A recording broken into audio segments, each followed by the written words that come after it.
성도 여러분 안녕하십니까? 2021년 12월 17일 금요 새벽 말씀 함께 나누겠습니다. 함께 나눌 하나님 말씀은 욥기 36장 1절에서 15절까지입니다. 본문에서는 엘리후의 마지막 변론이 시작되고 있습니다.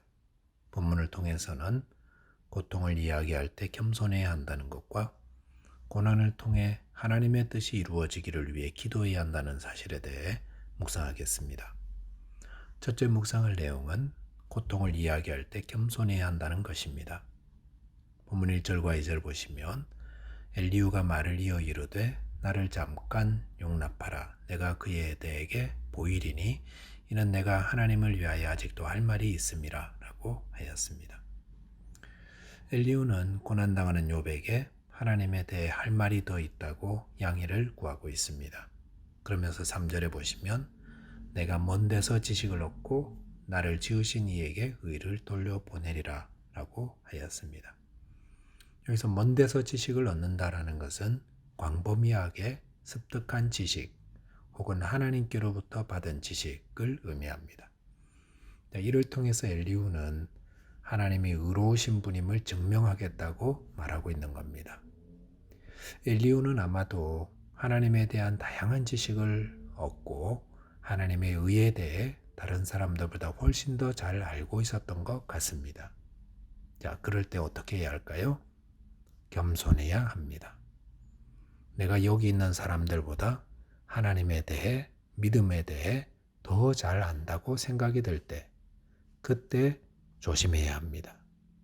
왜냐하면 지식은 교만하게 만들기 때문입니다. 많이 안다, 잘한다 하는 생각이 들 때, 우리는 쉽게 교만해질 수 있습니다. 본문 4절에 보시면 진실로 내 말은 거짓이 아니라 온전한 지식을 가진 이가 그대와 함께 있느니라 라고 하였습니다. 이 본문을 현대인의 성경으로 보면 내가 하는 말에는 하나도 거짓이 없다. 너는 참으로 지혜 있는 사람을 내 눈앞에서 보고 있다 라고 하였습니다. 엘리후는 자신이 말하는 하나님에 대한 지식은 하나도 거짓된 것이 없다라고 하였습니다. 내 말은 다 진리라는 겁니다. 그러면서 자신이 참으로 지혜 있는 사람이라고 이렇게 말하고 있습니다. 잠언 26장 12절에 보시면 네가 스스로 지혜롭게 여기는 자를 보느냐 그보다 미련한 자에게 오히려 희망이 있느니라 라고 하였습니다. 스스로 지혜롭다 여기고 자기 말은 천하 없이 다 진리라고 주장하는 사람들에게는 아무런 희망이 없습니다. 그러면 어디에 희망이 있습니까? 나는 잘 모른다. 생각하는 그런 겸손한 마음에 희망이 있다는 겁니다. 고린도전서 8장 1절에 보시면 지식은 교만하게 하며 사랑은 덕을 세운다고 하였습니다. 이 말은 지식을 갖추지 말라는 것이 아닙니다. 다만 사랑으로 제한되지 않은 지식은 교만하게 된다는 것입니다. 내게 비록 하늘의 비밀을 아는 지식이 있다 할지라도 사랑으로 행해야 한다라는 것을 말합니다. 욥처럼 고통 가운데 있으면서 하나님이 왜 내게 이런 고통 주셨는지 모르겠어 라며 아파하는 자에게 이건 이렇고 저건 저렇고 하며 하나하나 가르쳐주는 자에게는 희망이 없습니다. 위로도 없습니다. 그렇게 가르치는 데에는 나는 이 고통의 이유를 다 안다라고 생각하는 교만이 있다 할 수 있습니다. 사랑 없는 지식은 아무 의미가 없습니다. 잠언 13장 10절에 보시면 교만에서는 다툼만 일어날 뿐이라고 하였습니다. 이번에 미국에 큰 토네이도가 일어나서 많은 사람들이 희생되었습니다. 나이 많은 분부터 2살짜리 아이도 목숨을 잃었습니다.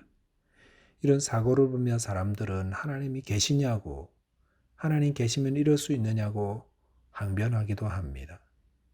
그럴 때 믿는 우리는 어떻게 해야 할까요? 아닙니다. 하나님 계십니다. 하나님 의로우십니다. 그런 말 하면 안 됩니다. 이렇게 답하는 것보다 얼마나 아프세요? 힘내십시오. 함께 일어날 수 있도록 저도 돕겠습니다. 하는 것이 바른 모습이 아닐까 생각합니다. 저와 여러분께서 고난과 고통 가운데 있는 분들을 대할 때에 겸손한 마음으로 다가가 참 위로자 되시기를 바라겠습니다. 두 번째, 고난을 통해 하나님의 뜻이 이루어지기를 위해 기도해야 한다는 것입니다. 본문 5절과 6절을 보시면 하나님은 능하시나 아무도 멸시하지 아니하시며 그의 지혜가 무궁하사 악인을 살려두지 아니하시며 고난받는 자에게 공의를 베푸신다라고 하셨습니다. 엘리후는 하나님은 능하시나 아무도 멸시하지 아니하신다 하였습니다. 이것은 욥이 자신의 처지를 두고 하나님이 나를 멸시하는 것 아닌가라고 탄식한 데 대한 변론으로 한 말이라 할 수 있습니다. 욥은 하나님이 까닭없이 자신을 멸시하셔서 이런 고난을 주신 거 아닌가라고 탄식했는데 거기에 대해 엘리후는 하나님 그런 분 아니라 하나님은 공의로운 분이셔서 악인은 멸하시고 또 사람마다 잘못 행한 일에 대해 고난으로 갚으시는 분으로 소개하고 있습니다. 엘리후의 이런 주장은 일부는 맞기는 하지만 욥의 고난을 해석하는 데는 부족함이 있습니다. 왜냐하면 엘리후도 하나님이 고난 내리시는 것은 잘못에 대한 징벌의 개념으로 이해하기 때문에 그렇습니다. 본문 7절 이하에서 엘리후는 또 다른 하나님의 공의에 대해 이야기하십니다. 8절 9절에 보시면 혹시 그들이 족쇄에 매이거나 환난의 줄에 얽혔으면 그들의 소행과 악행과 자신들의 교만한 행위를 알게 하시고 그들의 귀를 열어 교훈을 듣게 하시며 명하여 죄악에서 돌이키게 하시나니라고 하였습니다. 여기서 엘리후는 하나님이 욥과 같은 의인들에게 고난을 허락하시는 이유를 교정 차원에서 허락하신 거라고 말하고 있습니다. 즉 의인들도 악을 행하고 교만하며 잘못 행하게 되었을 때에 그거 깨닫고 돌이키라고 고난을 허락하신다라는 것입니다. 이런 엘리후의 주장은 성경의 가르침이기도 합니다. 하나님이 다윗에게 언약을 주시면서 사무엘하 7장 14절에 보시면 나는 그에게 아버지가 되고 그는 내게 아들이 되리니 그가 만일 죄를 범하면 내가 사람의 매와 인생의 채찍으로 징계하려니와라고 하였습니다. 하나님은 그의 백성들에게 아버지가 마치 자녀를 징계하듯 그의 백성들이 죄를 범했을 때에 매와 채찍으로 징계하신다 하셨습니다. 히브리서 12장 6절에서도 주께서 그 사랑하시는 자를 징계하시고 그가 받아들이시는 아들마다 채찍질 하심이라라고 하였으니 라고 하셨습니다.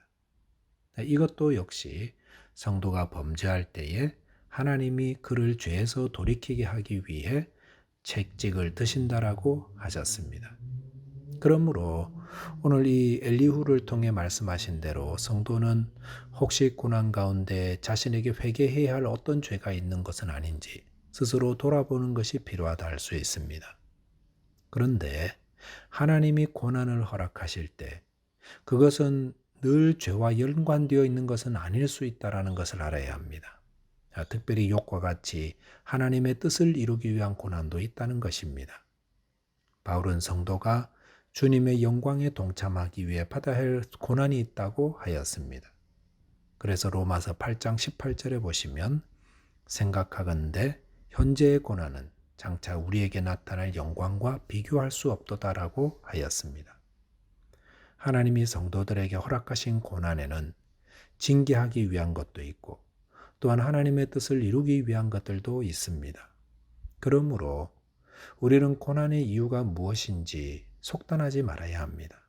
그 대신 성도는 고난당하는 분들을 위해 주님의 뜻이 이루어지기를 위해 기도로 도와야 할 것입니다. 말씀을 정리하겠습니다. 고난 앞에서 우리는 겸손할 수 있도록 성령의 도움을 구해야 합니다. 또한 고난을 통해 하나님의 뜻이 이루어지기를 간구하는 자 되어야 하겠습니다. 기도하겠습니다. 하나님 아버지, 저희 안에 교만함을 제어하여 주시고 주님의 겸손을 배우게 하여 주옵소서. 또한 고난을 통해 하나님의 뜻이 이루어지기를 기도하는 자 되게 하여 주옵소서. 우리 주 예수 그리스도 이름으로 기도하옵나이다. 아멘. 오늘도 믿음 안에서 승리하는 하루 되시기를 바라겠습니다. 감사합니다.